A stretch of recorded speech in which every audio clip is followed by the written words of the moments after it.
Alors, je fais ici une vidéo pour démontrer les relations trigonométriques. La première, si je veux prendre un angle, je divise le sinus par le cosinus. Le sinus d'un angle, c'est côté opposé divisé par l'hypoténuse, que je vais abréger comme ça. Le cosinus, c'est côté adjacent divisé là aussi par l'hypoténuse. J'ai juste écrit les formules. Ensuite, quand on a une fraction à étage, la fraction qui est en haut, on la conserve, donc on obtient côté opposé sur l'hypoténuse. Et la fraction qui est en bas, on la retourne, donc on multiplie par l'inverse. Donc ici, on va obtenir hypoténuse divisé par côté adjacent. Voilà. Une fois qu'on est ici, on va réduire la fraction, puisqu'on a ici hypoténuse et hypoténuse, c'est la même chose. Donc on simplifie. Il nous reste opposé divisé par adjacent, opposé divisé par adjacent, et opposé sur adjacent, c'est la formule de la tangente.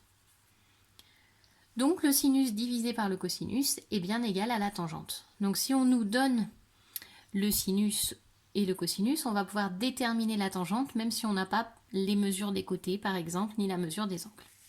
La deuxième relation trigonométrique, c'est quand on prend le sinus, qu'on le met au carré et qu'on ajoute le cosinus au carré. Donc juste une petite précision, le carré, quand on a le sinus de l'angle B par exemple, si on veut mettre au carré, le carré on va le mettre ici. Ça veut dire qu'on a le sinus de l'angle B qui est au carré. C'est la même chose, le petit carré on le met juste là. Alors, pour vous expliquer, pour vous démontrer cette égalité, j'ai représenté ici un triangle rectangle. Je vais m'intéresser à l'angle B, simplement pour la démonstration. Donc, j'ai ici l'hypoténuse de mon triangle, et ensuite, par rapport à l'angle B, ce côté est le côté opposé, et ce côté est le côté adjacent. Je vais écrire mon égalité. Sinus carré, le sinus, c'est le côté opposé, c'est-à-dire AC, divisé par l'hypoténuse, c'est-à-dire BC, et on met tout ça au carré. Donc, soit je mets des grandes parenthèses pour mettre au carré, soit je mets numérateur et dénominateur au carré. Ensuite, je vais ajouter le cosinus. Le cosinus, c'est côté adjacent. Le côté adjacent, il est là. Donc, c'est AB, divisé par l'hypoténuse, c'est-à-dire BC. Et comme je suis au carré, je vais mettre au carré. Je mets le carré sur les deux, puisque si on a AB sur BC, le tout au carré, ça veut dire que le numérateur est au carré et le dénominateur l'est aussi. Donc moi, j'utilise directement cette notation. Donc je reviens là. J'ai bien écrit mon sinus au carré plus mon cosinus au carré. Ici, j'ai deux fractions à ajouter qui ont le même dénominateur. Donc, je vais conserver ce dénominateur commun. Ici, j'ai bien BC au carré et on ajoute les numérateurs. Au numérateur, on a AC carré plus AB carré. Voilà. Ici, étant donné que j'ai un triangle rectangle, le théorème de Pythagore va me dire que BC au carré est égal à AB carré plus AC carré.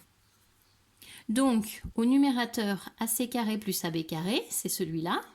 Je peux le remplacer puisque c'est égal à BC carré. Donc mon numérateur, au lieu d'écrire ça, je vais écrire BC carré puisque c'est égal. Donc j'obtiens BC carré sur BC au carré. Et comme on a la même chose au numérateur et au dénominateur, ça fait 1. Donc pour n'importe quel nombre, si on prend son sinus au carré plus son cosinus au carré, le résultat va toujours être égal à 1. Donc ces deux propriétés-là, sinus sur cosinus égale tangente, et sinus carré plus cosinus carré est égal à 1, vous devez les apprendre, vous devez les connaître. Pour ce qui est de la démonstration, on ne vous demande pas en troisième d'être capable de le démontrer vous-même. En revanche, vous devez être capable de suivre la démonstration, puisqu'ici, il n'y a que des connaissances que vous êtes censé déjà avoir.